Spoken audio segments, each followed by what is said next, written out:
Is the movie Idiocracy a movie or a prophecy? This is a spectacle worthy of President Dwayne Elizondo Mountain Dew Camacho. The White House, I personally believe it should be held with a sense of esteem and decorum to honor its history. And for someone who opposes Trump, I note that this proposed event feels about a step removed from holding monster truck rallies on the South Lawn. This is so stupid. Does anybody think that this UFC event should be sponsored by the Waffle House? Because at this point, it would complete the picture perfectly. Last week, it was confirmed that on July 4th, 2026, the 250th anniversary of this country's founding, the United States will celebrate not with solemn reflection or civic pride, but with a cage fight on the White House lawn. Let that sink in. The immediate reaction online was, unsurprisingly, to point out that we are living in a Mike Judge satire. The comparisons to Idiocracy weren't just jokes, they were cries of despair from people watching the last vestiges of presidential decorum get powerbombed into oblivion. And look, I get the concerns. It's crass, it's embarrassing. But focusing on the decorum, on whether this is classy enough for the White House, completely misses the point. That is exactly where they want your attention, because if you look past the sheer absurdity of it all, you start to see what is really going on. This isn't just a tawdry party, it's a political strategy. And it's one straight out of the classic dictator's playbook. It's called authoritarian theater. This isn't a new idea, it's an ancient one. As one online critic put it perfectly, this ain't strength, this is pure idiocracy. Straight out of Rome before it burned, give the mob a fight and some burgers while the world collapses around them. And that is exactly what this is. It is a classic bread and circuses vibe. A cynical ploy meant to distract you from what is actually happening to your country, to your wallet, to your future. Because while you're supposed to be mesmerized by a cage fight on the White House lawn, what is happening behind the curtain? Trump signed a multi-trillion-dollar tax cut that overwhelmingly benefits the super rich and massive corporations. At the same time, that bill balloons the deficit and is designed to gut the very programs millions of Americans rely on to survive. We're talking about healthcare, Medicaid, public schools, nursing homes, and SNAP food assistance. So while they're yelling America, F yeah, and getting you hyped for a fight, they're quietly taking away your healthcare. This performance of machismo and nationalism is the perfect cover.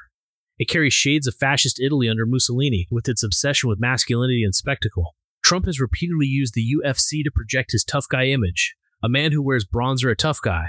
Just saying. This isn't just a stunt, it's a calculated distraction. What was once the soft power borrowed from strongmen is now being proudly performed on America's own front lawn. And the UFC? They're more than happy to be a part of it. They have no problem renting their services out. They've repeatedly used government money to boost their bottom line, taking cash from states and cities to bring events to towns.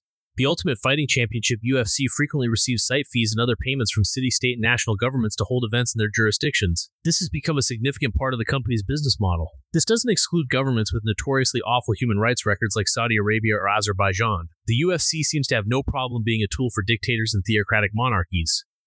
In Saudi Arabia, the government has paid multi-million-dollar site fees to host events. And in Abu Dhabi, the government reportedly pays $25 million for each UFC event it hosts. But don't just take my word for it. Let's look at how this circus is being planned and rolled out. First, this isn't a national celebration planned by a government committee. It's a Trump family production, delegated from the top down. According to reports, after speaking with Dana White, Trump delegated the planning to his daughter Ivanka. Second, new details are emerging about the logistics. The initial reporting frames it like this. UFC CEO Dana White said, "Capacity will be limited for event at the White House but has plans for fans to attend nearby." It starts by reminding us of the original grandiose vision President Trump originally suggested. A 20,000 to 25,000 spectator proposed UFC event celebrating America's 250th birthday. Classic Trump. Big numbers. And notice the initial framing of the event. It is not about history or the nation, it is a television product. One quote from Dana White framed it as live from CBS. This is a product launch, a spectacle co-branded by a presidency, a media corporation, and a fight league. So in that sense, it is almost poetic that the homegrown authoritarian gets to rent the UFC for a party of his own. A party paid for with your tax dollars. It is utterly disgusting that the same government stripping away healthcare, food assistance, and education from millions and then plans to use our money to throw a cage fighting party. It's not just a distraction, it's a slap in the face. But here's the reality check from Dana White. Security is going to be a massive issue. At the end of the day, the Secret Service's job is to protect the president. It'll be under 5,000 people, though. Even they have to admit that the tough guy spectacle runs into the hard reality of security. You can't just throw a MAGA rally on the South Lawn without the Secret Service having a complete meltdown. So what's the solution to this nightmare? Don't worry, they have a plan for the masses. There's a park that's connected to the White House. We could put 85,000 people over there with screens, and we're going to put a big stage out there, do concerts. They're literally setting up overflow screens for the peasants in the park while the chosen few get to be on the lawn. Bread and circuses, meet the VIP section. Dana White continued, "We're going to take over Washington, D.C. that whole week." Listen to that language. Take over. This isn't a celebration of the nation's founding. It seems like a political occupation. It's about demonstrating power by taking over the nation's capital and turning it into a week-long festival for a wannabe dictator. And who do they want as the embodiment of this takeover? Well, when asked about John Jones, Dana White said there's a 1 to 1 chance he competes, citing trust issues. Think about that. The promoter himself admits he can't trust one of the biggest names being floated for his sad substitute for a patriotic main event. It proves this event isn't attracting poster boys of American virtue. It was a bat signal for the most law-breaking, scandal-plagued figures in the sport's history. You have Conor McGregor, who was found civilly liable for rape, and Jones with his long history of legal troubles. The fact that these are the names in the mix seems absolutely fitting for this administration, doesn't it? But for me, what makes this whole thing so maddening is the context in which that's happening. While these guys get a potential patriotic payday, I've watched friends of mine, good people, veterans, public servants with advanced degrees, lose their jobs to claims of federal government efficiency when the Trump administration took over. They were told their salaries, their life's work was waste. But this spectacle, which will require a massive security and logistical effort on the taxpayer's dime, this is deemed a worthy and valuable expense. And the final hilarious irony? The UFC currently has only one American champion. So this grand celebration of America on the 4th of July might not even feature many Americans in its main events. But maybe that's the point. It has nothing to do with America. It has everything to do with authoritarian theater. The UFC is making a gamble. For now, it's paying off.